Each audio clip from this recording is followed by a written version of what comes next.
मुझे इस बात का दुख होता है कि मैं एक ऐसी सरकार का यहां पे समर्थन कर रहा हूं जहां पे अपराध पूरी तरीके से बेलगाम हो चुका है।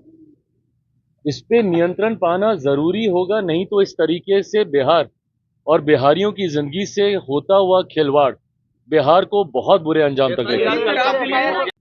जिम्मेदारी तो प्रशासन की ही है ना इसको नियंत्रित करने की। कोई भी अपराधी आपके राज्य में आपराधिक घटनाओं को कैसे अंजाम दे रहा है प्रशासन के रहते हुए, या तो फिर इसमें प्रशासन की मिली भगत है और या फिर प्रशासन इस पे लीपापोती करने का कार्य कर रहा है, और या फिर पूरी तरीके से प्रशासन निकम्मा हो चुका है और अब इनके बस का नहीं है बिहार और बिहारियों को सुरक्षित रखना। ऐसे में पुनः एक बार मैं बिहार सरकार से आग्रह करूंगा, जरूरी है समय रहते हम लोगों को इसके ऊपर कार्रवाई करने की। सवाल उठा रहे हैं। देखिए, अपराध तो इतना बढ़ गया है कि अपराधी विजय और सम्राट हो चुके हैं।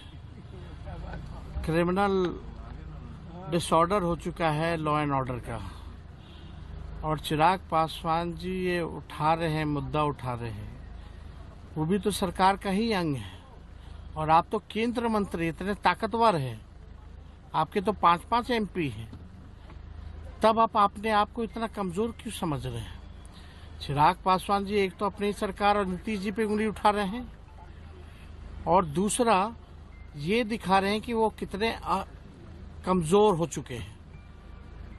अरे, आपको लगता है कि अपराध बिहार में इतना बढ़ गया है, बलात्कार हो रहा है, बिहार में इतना भ्रष्टाचार बढ़ गया है, तब भी आप उसी गठबंधन में क्यों हैं? क्योंकि आपको कुर्सी से प्यार है, और आप इतने कमजोर हो चुके हैं कि आप सरकार में रह के भी कुछ नहीं कर सकते। You are the part of the government, whether in state और in union, you are the union minister, और आप इतना कमजोर हो चुके हैं कि केवल अफसोस करके खत्म कर दीजिएगा। तो ये तो बहुत कमजोर अपने आप को साबित करने वाला बयान उन्होंने दिया है, और ये तो सच्चाई है। जो अभी जो बच्ची के साथ एम्बुलेंस में जो गैंगरेप हुआ गया में, आपका ये बहाली जो हो रहा था उसमें दौड़ लगा रही थी होमगार्ड वाले में, क्या स्थिति है भाई? ऐसा आज तक बिहार में हुआ है क्या?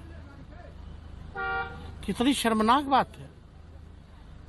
कब कहीं भी कोई सुरक्षित नहीं रह गया। पुलिस पर भी सवाल उठा रहे हैं। तो पुलिस पे तो पुलिस क्या है? पुलिस कहीं एनकाउंटर होता है यहाँ तो पुलिस तो सबसे ज्यादा कमजोर है। चलिए।